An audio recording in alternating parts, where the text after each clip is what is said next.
পরিমল কেন না চিনিলি তারে আমার অবতার গোড়ায় অবতার কেন না চিনিলি তারে আমার অবতার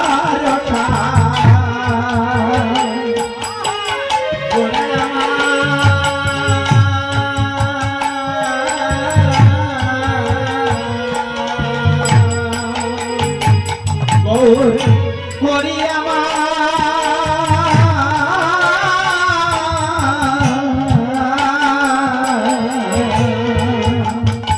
গোড়ায় অবতার গোড়ায় অবতার অবতার গোড়ায় অবতার কেন না চিনিলি তারে কেন না চিনিলি তারে আমার অবতার সার গোড়ায় অবতার অবতার সার গোড়ায় অবতার কেন না চিনিলি তারে কেন না চিনিলি তারে আমি করিনি রে পার গেল না পিয়ার আপন মরম দোষে আমি করিনি রে পার গেল না পিয়ার আপন মরম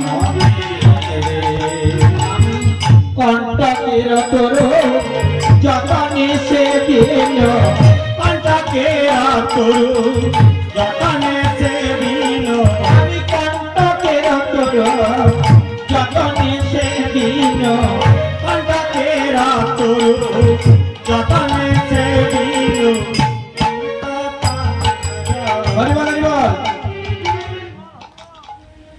মাগো প্রত্যেক বছর এই অঙ্গনে এই হরিনাম সংকীর্তন হয় ভাগবত কথা হয় বাউল গান হয় অনেক কিছু তাই তো প্রত্যেক বছর আসবে এবছরও হচ্ছে অনেক দিন থেকে শুরু হয়ে গেছে রথোৎসব থেকে আমি তো একটা দেরিতে এলাম এর আগে অনেক নামি দামি স্বনামধন্য কীর্তনীয়রা আছে যে এসেছেন তিনাদের চরণধুলি পড়েছে এখানে তিনারা অনেক সুন্দর সুন্দর কীর্তন অনেক সুন্দর সুন্দর গৌর কথা কৃষ্ণ কথা বলে গেছে সে জায়গায় আমি কিন্তু এমন কিছু বিশেষ কেউ নয় বিশেষ কেন তাদের সকলের থেকে যারা এসেছেন আগে আর যারা এর পরে আসবেন সকলের থেকে একেবারে নিকৃষ্ট একজন কীর্তনী আমি এই বাংলার মাটিতে যত কীর্তনীয় সম্প্রদায় আছে সব কীর্তন সম্প্রদায়ের থেকে একদম সামান্য একটা ছোট্ট কীর্তনী আমি ভালো করে বোঝাতে পারবো না গৌর কথা কৃষ্ণ কথা ভালো করে আপনাদের কর্ণকুহরে পৌঁছাতেও পারবো না সে ক্ষমতাও আমার নাই তবে হ্যাঁ কিঞ্চিত কৃষ্ণ কথা কিঞ্চিত গৌর কথা আপনাদেরকে শোনাতে পারি যদি আপনাদের কৃপা হয় মাগো অনেক আশা যে আপনাদের তো ভক্ত চরণ লাভ করার অভিলাষে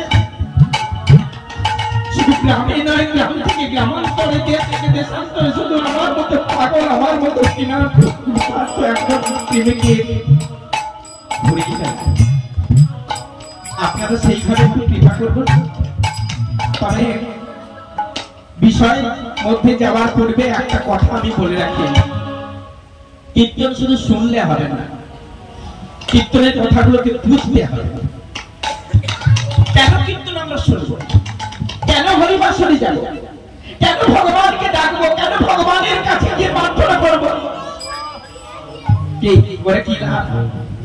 লাভ তো একটা আছে নিশ্চয়ই কিন্তু সে লাভটা যে কি সেটা তো আগে বুঝতে হবে আমাদেরকে না হলে কেন হাজার হাজার টাকা খরচা করে আমরা হরিবাসন নির্মাণ করবো ভক্ত যেই থাকুক না কেন দুজন ভক্ত হলো সেই আমার ভক্ত সেই আমার ভগবান তাই ভক্তরূপী ভগবানের শ্রী চরণে আজকে প্রথম আমার নিবেদন একটা থাকবে বিষয়ে যাওয়ার পূর্বে কারণ বিষয়ে প্রবেশ করলে বিশেষ কথা বলা যাবে না আমি প্রথমে যে কথাটা বলবো এই আনন্দপুরের দক্ষিণ পাড়া এই পল্লীশ্রী ক্লাবের যে বাবুরা দীর্ঘদিন থেকে অনুষ্ঠানটা করে আসছেন। সর্বগ্রে সকলের শ্রীচরণে কোটি কোটি দণ্ডবোধ প্রণাম জানাই। জগন্নাথ উৎসব, এই রথোৎসবের যতজন সদস্য রয়েছেন এবং গ্রামের যতজন ভক্তরা কৃপা করেছেন এই হরিবাসর করার জন্য, এই মহতি হরিবাসর নির্মিত করার জন্য, সকলের শ্রীচরণে জানাই কোটি কোটি দণ্ডবোধ প্রণাম। যে কথা বলার জন্য আপনাদের কাছে কিঞ্চিত সময় নিলাম সেটা হচ্ছে, যেটুকু কথা বলবো শাস্ত্র কথা বলবো, যেটুকু বলবো বোঝানোর চেষ্টা করব। বুঝে দেখুন কথাগুলো কি, কেন আমরা সনাতন ধর্মের মানুষ হয়ে বিধর্মের অন্য পথে যাব না, কেন আমরা ভগবানকে ছাড়া অন্য কিছু জানবো না, কেন ভগবানের পূজা অর্চনা করব। আর তার সঙ্গে একটা কথা বলবো, আমার মতো অধম কীর্তনিয়া হয়তো আপনাদের শ্রীচরণে এই শেষ, তাই বিদায় বেলা, বিদায়ের সময় আপনাদের সকলের চরণে আমার একটাই প্রার্থনা থাকলো, এই হরিবাসরটাকে নষ্ট করবেন না। সকলে আসুন, কৃপা করবেন। প্রত্যেক বছর বছর এমন হরিবাসর যেন নির্মিত হয়, সাহায্য সহযোগিতা করবেন। কেউ অর্থ দিয়ে, কেউ শ্রম দিয়ে, যে যেমন ভাবে পারেন সহযোগিতা করবেন। কীর্তনীয়দেরকে আপনারা যে সম্মান জানান, বিশেষ করে আমাকে, আমি বিগত বহুদিন আপনাদের শ্রীচরণে এসেছি, অনেক সম্মান পেয়েছি, অনেক ভালোবাসা পেয়েছি, অনেক আদর যত্ন পেয়েছি। সেই সুবাদে বলছি, আর যদি কোনোদিন নাও আসতে পারি আপনাদের চরণে, যদি কোনো ভুল করে থাকি আমাকে ক্ষমা করে দেবেন।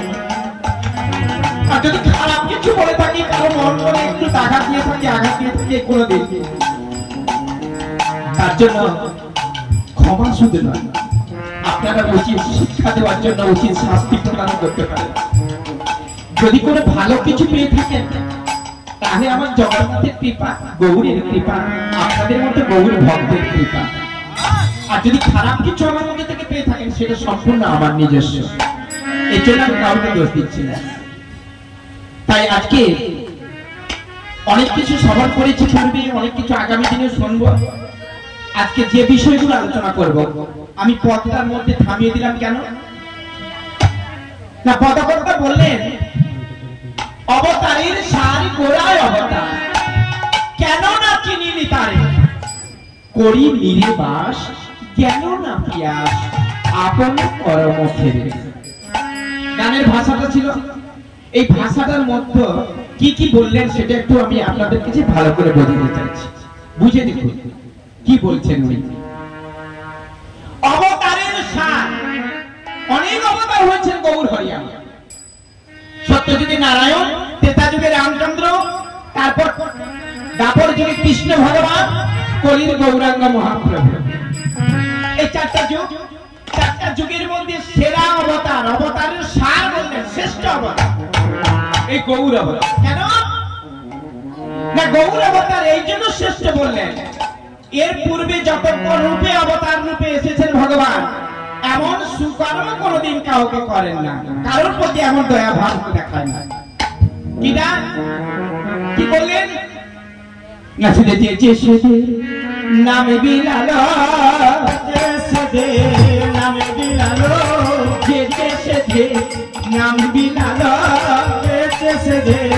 নাম বিলালো, গারে গারে না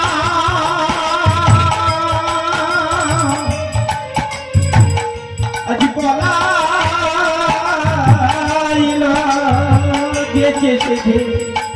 নাম বিলালো,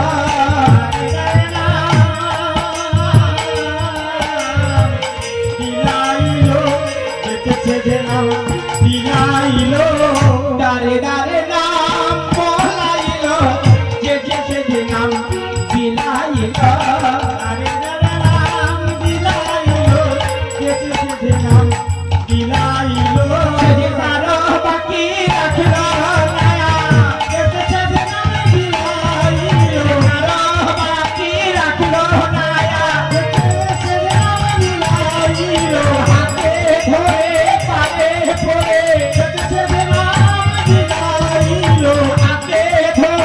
পায়ে পড়ে,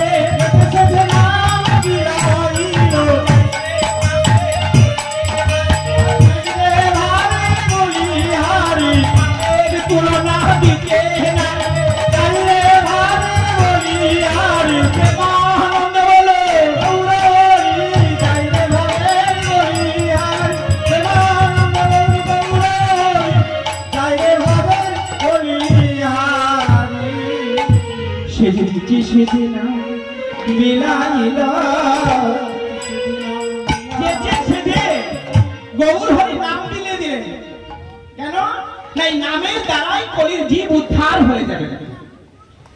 আচ্ছা, এই জায়গায় একটা ছোট্ট প্রশ্ন আমার, যদি হরি নাম করলেই কলির জীব উদ্ধার হয়ে যায়, কি যদি যায়, তাহলে নামটা করতে আমাদের কষ্ট কোথায়? কষ্ট কোথায় জানেন? এই নামের মধ্যে যে রসটা রয়েছে, সেই রসটা সকলে বুঝতে পারছে না, কি তাই না? আগেকার দিনে কীর্তন হতো খোল আর হারমোনিয়াম করতাল নিয়ে, কি তাই না? এখন আর কীর্তন ওই রকম ভাবে হবে না, একটা বেহালা দরকার, ইলেকট্রনিক্স ইয়ামা দরকার। আমার এখন আবার কি লাঠি দিয়ে বাজানো হয়, যেগুলো প্যাড, অত্যাধুনিক যন্ত্রপাতি ছাড়া হরিনাম সংকীর্তন কর্ণকুহরে প্রবেশ করে না আমাদের। আবার এত সব দিয়েও যাদের মন ভরছে না, তাদের জন্য আবার এই পুরুষ রূপের ভক্তদেরকে আমার পছন্দ হয় না, একটু নারী কণ্ঠ হলে ভালো। হরি বল, হরি বল। যেটা ধ্বংসের মূল, তাকে অবলম্বন করলে কোনদিন গোবিন্দ চরণ লাভ হয় না। হরিদাসকে মহাপ্রভু শ্রী বর্জন করলেন কেবলমাত্র মাধবী বৈষ্ণবীর কাছে ভিক্ষা নিয়ে এসেছিল বলে। অপরাধ ছিল শুধু তার একটাই, বৈষ্ণব হয়ে নারী মুখ দর্শন করেছে, নারীর কাছে তার রূপ মাধুর্য দর্শন করে ভগবানের জন্য সেবার জন্য তন্ডুলি নিয়ে এসেছে। এটাই বুঝিয়ে দিলেন গৌর হরি। হরিদাসকে হরিদাস, প্রকৃতি হইয়া কর প্রকৃতির সম্ভাষণ। প্রভু বলে হরিদাস, তোমার মুখ আমি না করি দর্শন। এই মুহূর্ত থেকে আমি তোমাকে বর্জন করলাম। নারী কেবলমাত্র ভক্তিটাকে ধরে রাখতে জানে, ওই প্রকৃতির ক্ষমতা ততটা বাড়ির দূর পর্যন্ত আসতে পারে, বাড়ির বাইরে বেশি নর্তন কীর্তন করতে পারে না। সেদিন করা হতো না গো। শিবাস অঙ্গনে যখন নর্তন কীর্তন হতো, প্রেম আস্বাদন হতো মহাপ্রভুর, সেখানে কোন প্রকৃতি থাকতো না, কেবলমাত্র পুরুষ থাকতো। আর সেই পুরুষের এই আচরণগুলো দর্শন করার জন্য তার পরম ভক্ত শিবাসের শাশুড়ি শাস্তি গোপন ঘরের অভ্যন্তরে ঢুকিয়ে লুকিয়ে বসেছিল। সেদিন মহাপ্রভুর ভাব নষ্ট হয়ে যাওয়ায় সঙ্গে সঙ্গে শিবাসকে ডেকে বলেন, শিবাস আজ আর ভাব আসছে না ভাই, আজ আর নাম কীর্তন হবে না, তুই আমাকে ছেড়ে দে ভাই, আমি ফিরে যাই। চলে গিয়ে মহাপ্রভু কথা দিয়ে এসেছিলেন শিবাসকে, শিবাস তুমি যখন নরজন্ম লাভ করে কলিযুগে ভক্ত রূপে নবদ্বীপে জন্মগ্রহণ করবে, তোমার নাম হবে শিবাস পণ্ডিত। 3 যুগ তুমি ব্রহ্মচারী থাকলে, কিন্তু তোমার মনোবাসনা পূর্ণ করার জন্য আমি তোমাকে আশীর্বাদ করলাম, যাও মর্তধামে তুমি মনুষ্য কুলে জন্মগ্রহণ। তবে আজকে যেমন তুমি আমার নাম ছাড়া পাচ্ছ না, আমার নাম ছাড়া থাকতে পারছো না, ঠিক আগামী দিনেও যাতে নামটা না ভুলে যাও, তোমার নামটা স্মরণ করে দেওয়ার জন্য আমি প্রতিনিধি নাম শোনাবো, নাম শোনাবো, নাম শোনাবো, নাম শোনাবো, নিয়ে দিতে যাবো আমি নীতি নীতি, নাম শোনাবো, নিয়ে দিতে যাবো আমি নীতি নীতি, নাম শোনাবো। প্রত্যেকদিন রাত্রিতে তোমার বাড়িতে যাবো, প্রত্যেকদিন সেখানে নাম শোনাবো। মহাপ্রভু তাই শিবাসের ঘরে প্রত্যেক দিন রাত্রিবেলা আসতেন, সারাদিন গ্রামে গ্রামে নাম বিলিয়ে হরিনাম সংকীর্তন করে রাত্রিবেলা ভক্তের বাড়িতে অর্থাৎ শিবাসের বাড়িতে এসে জানালা দরজা বন্ধ করে সেখানে প্রেম আস্বাদন করতেন। শিবাস পণ্ডিতকে কথা দিয়েছিল বলে সে কথা রক্ষা করার জন্য। তাহলে কি বোঝা গেল? ভক্তিটাকে রক্ষা করার দায়িত্ব মায়েদের, কিন্তু ভক্তিটাকে নষ্ট করার দায়িত্ব মায়েদের নয়। ভক্তিটাকে নষ্ট করার জন্য উঠতে বাহু তুলে ধেই ধেই করে নাচার জন্য এই নাম নয়। অপরাধ নেবেন না। এখন আবার নাচানাচি না হলে হয় না। কীর্তন শুনতে গেলে যাই কীর্তন শোনায় না কীর্তনিয়া, লাস্টে আবার বলে 4টা নাচের গান করতে হবে। আমরা সবাই একটু নাচতে চাই। যদি নাচতে হয় কৃষ্ণ নাম শুনলেই নেচে উঠবেন। যদি নাচার মতো আপনার মন থাকে আপনি বসে বসেও নাচতে থাকবেন, কিন্তু সে নাচ আসে না। আমাদের অন্য নাচে আপ্লুত থাকার জন্য চেষ্টা করে যাচ্ছি। হরি বল হরি বল। আসুন আজকে নির্দিষ্ট সময়ের মধ্যে পরিসমাপ্ত করতে হবে, আপনাদের চরণ থেকে বিদায় নিতে হবে। তাই সেই সময়ের মধ্যে গৌর কথা গোবিন্দ কথা আমরা সবই শুনলাম, সবই শুনবো। সেই মধ্যে একটা কিছু বিষয়ের মধ্যে যেতে হয়। আজকে যে বিষয়টা আলোচনা করবো মনে স্থির করেছি, আজকে তো আমরা আসলে দেখছি মায়েদের সংখ্যাই বেশি, বাবাদের সংখ্যা নাই। কেন? দিবস বেলা বাবারা না হলে বাইরে রোজগার করার জন্য বাইরে চলে যায়, মায়েরা ঘরে থাকে। এই রাত্রিবেলা হরিবাসনেও কি বাবাদের আসতে নিষেধ আছে? কি কাজ করছে এখন? হ্যাঁ, কাজ এখন আছে। কলিযুগে দেখা যায় মোড়ের মাথায় চায়ের দোকানে রিটায়ারমেন্ট সব মাস্টার পণ্ডিত তার বসে বসে তাস খেলে, অলব্ধ আলোচনা করে। ভগবত কথা শোনার জন্য তাদেরও ইচ্ছে হয় না। হরিবল হরিবল হরিবল। নরকুলে যাওয়ার জন্য রাস্তাটা আমরাই তৈরি করছি, যখন আমরাই তাড়াতাড়ি গেলেই ভালো। হরিবল হরিবল। তাই আসুন মায়েদের জন্য আজকে যে বিষয়টা আলোচনা করব সেটা হচ্ছে দাপরের লীলা। দাপরের কোন লীলা? যে লীলার মধ্যে শ্রীমতী রাধারানী একজন ভক্ত আর গোবিন্দ হলেন ভগবান। সেই গোবিন্দ ভগবানকে শ্রীমতী রাধারানী ভক্ত পাওয়ার জন্য কত কষ্ট করেছিলেন, আর রাধারানী না পেয়ে আজকে কেমন করে গোবিন্দের জন্য অভিমান করে বসে রইলেন। কিন্তু অন্তর্যামী নারায়ণ ভক্ত বৎসল হরি, তিনি তো জগৎ চিন্তা মানে জগতের চিন্তা করেন। একমাত্র রাধারানীর কথা তো ভাবলে হবে না, কি গো, তাই না?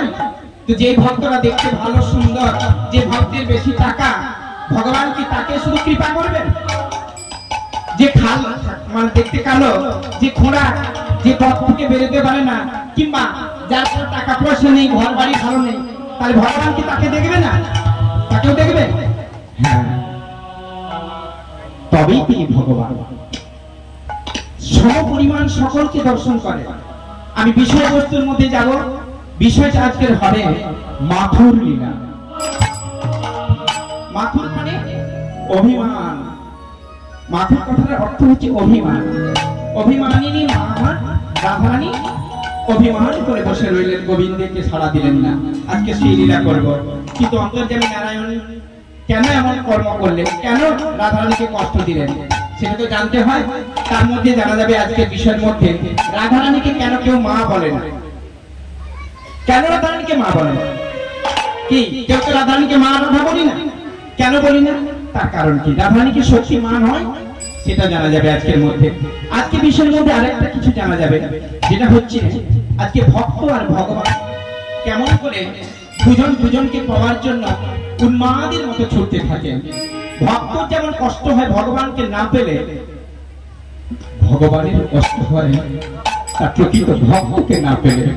প্রকৃত ভক্তটাকে কেমন করে ভক্তি প্রমাণ করলে তবে প্রকৃত ভক্ত হওয়া যায়। আজকে সেই বিষয়ে আলোচনা করব। আজকের বিষয় মাথুর লীলা। আজ বধূ গেল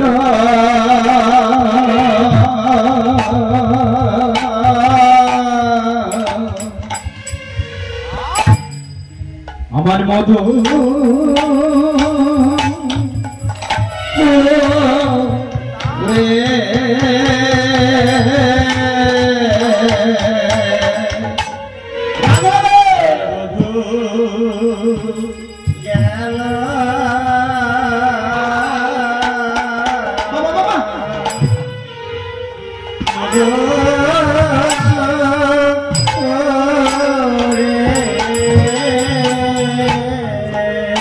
আমার বধূ গেল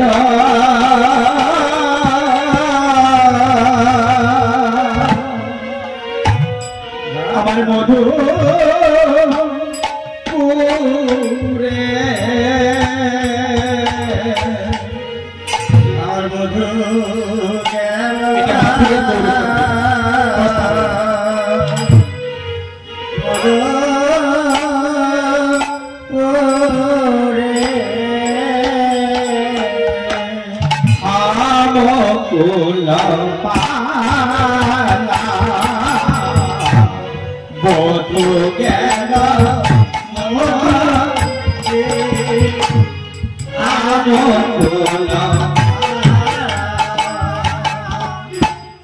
বিফলে যাইছে দেখো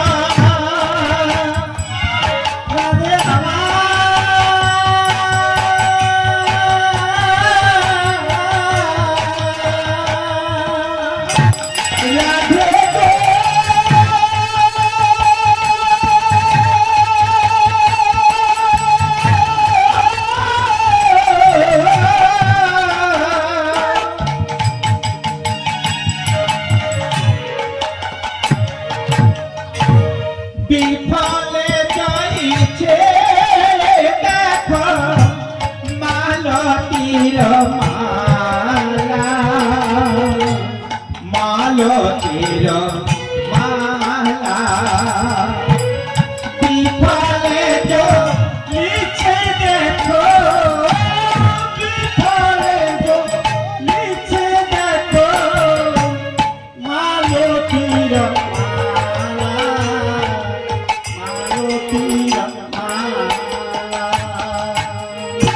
ফুলের মতো শুকায়ে গেল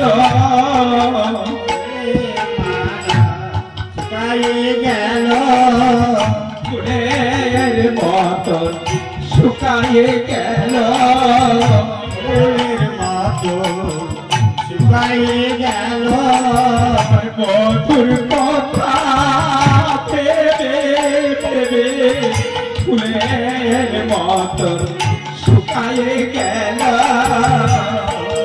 কথা ভেবে ভেবে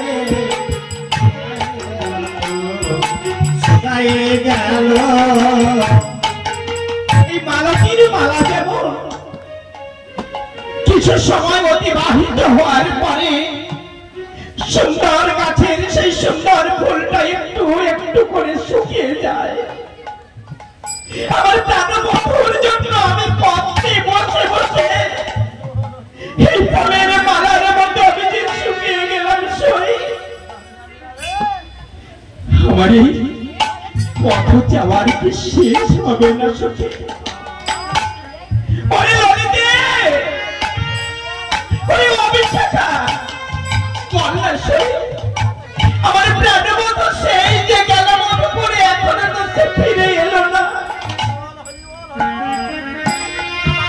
মধুপুর অর্থাৎ মথুরা নগরে কবে গেলে?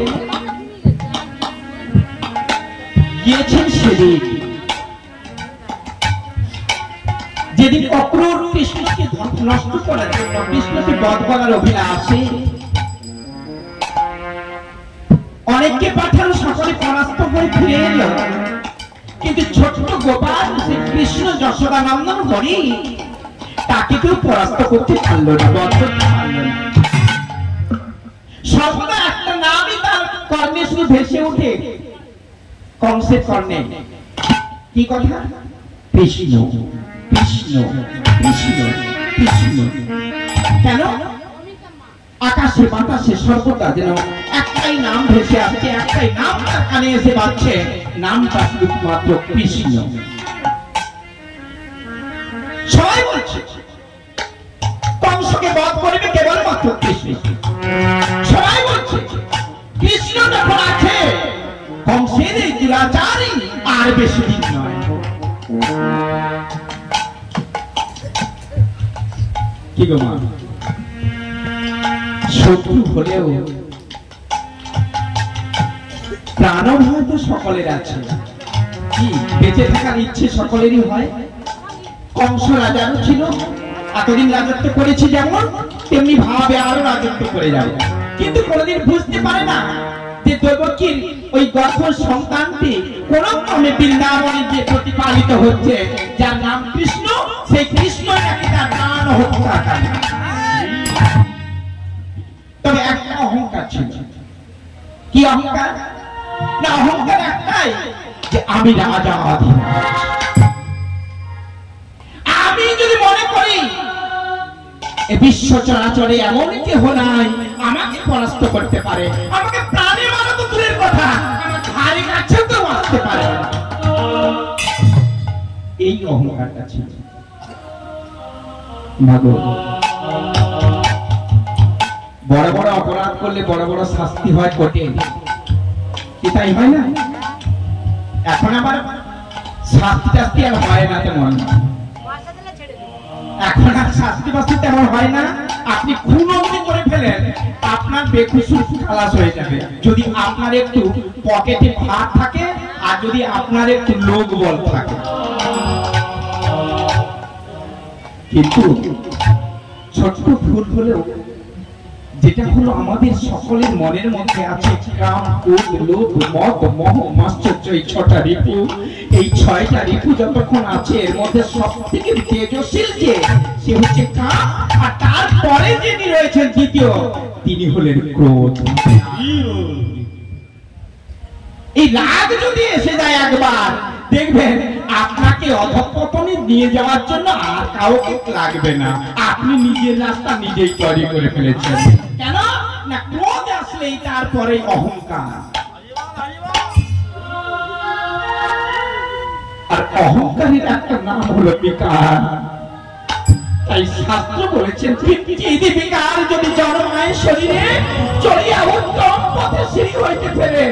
অধিকার সকলের থাকবে সকলের প্রতি থেকে, কিন্তু অহংকার যেন কারণ না থাকে গো বাবা। অহংকার থাকলে পতন আপনার অনিবার্য হবেই। অহংকার ছিল কংসের, আমি রাজাধিরাজ, আমি বলবান, আমি অর্থবান, আমি ধনবান, আমাকে কেউ পরাস্ত করতে পারবে না। তাই এই অহংকারে সকলকে পাঠানোর পরে যখন দেখলো অনেকেই গেল, অঘাসুর গেল, হ্যাঁ, আবার মৃধাসুর গেল, পুতনা গেল, সকলে যে গেল, বকাসুর গেল, সকলেই প্রাণ বিসর্জন দিয়ে এলো, কিন্তু কৃষ্ণকে কেউ মারতে পারলো না, ছোট্ট কৃষ্ণ। তাহলে কৃষ্ণকে কে মারতে পারে? আমি একমাত্র পারি। কিন্তু যাবো কি করে ওখানে? বৃন্দাবনে তো যেতে পারবো না আমি, তাহলে বৃন্দাবন থেকে নিয়ে আসার ব্যবস্থা করতে হবে। তাই কংস মহারাজ কি করলেন?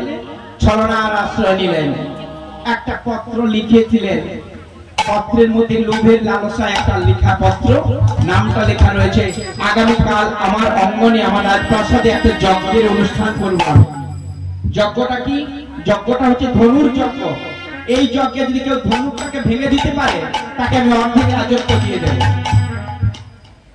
মায়া দেখুন কি জিনিস! এই রাজ অহংকার, এই রাজত্ব, এই টাকা পয়সা, ধন দৌলতের উপর থেকে কংসের এখনো এই মায়া যায় না, তাই অর্ধেক দেবে, পূর্ণ দেবে না। এইটা বলে পত্রটা লিখে অক্ষুরকে দিয়ে রথ দিয়ে পাঠিয়ে দিল বৃন্দাবনে। যাও, কৃষ্ণ বলরামকে নিয়ে এসো। এই পত্রটা নন্দ মহারাজ যদি দেখে, নিশ্চয়ই কৃষ্ণকে পাঠিয়ে দেবে। এই লোক দেখিয়ে পাঠিয়ে দিলেন, আর সেই পত্র পাঠ সঙ্গে সঙ্গে আমার কৃষ্ণ বলরামকে পাঠিয়ে দিলেন অক্ষুরের রথ করে। সেদিন গেছে, রাধারানী আজ অজর নয়নে কাঁদছে। সেদিনের কথাটা ললিতা বিশাখাকে বলছে। কি করছে না, সেদিন কেমন করে আমার প্রাণবধূ গেল জানিস? আমি বৃন্দাবনে পথ পরে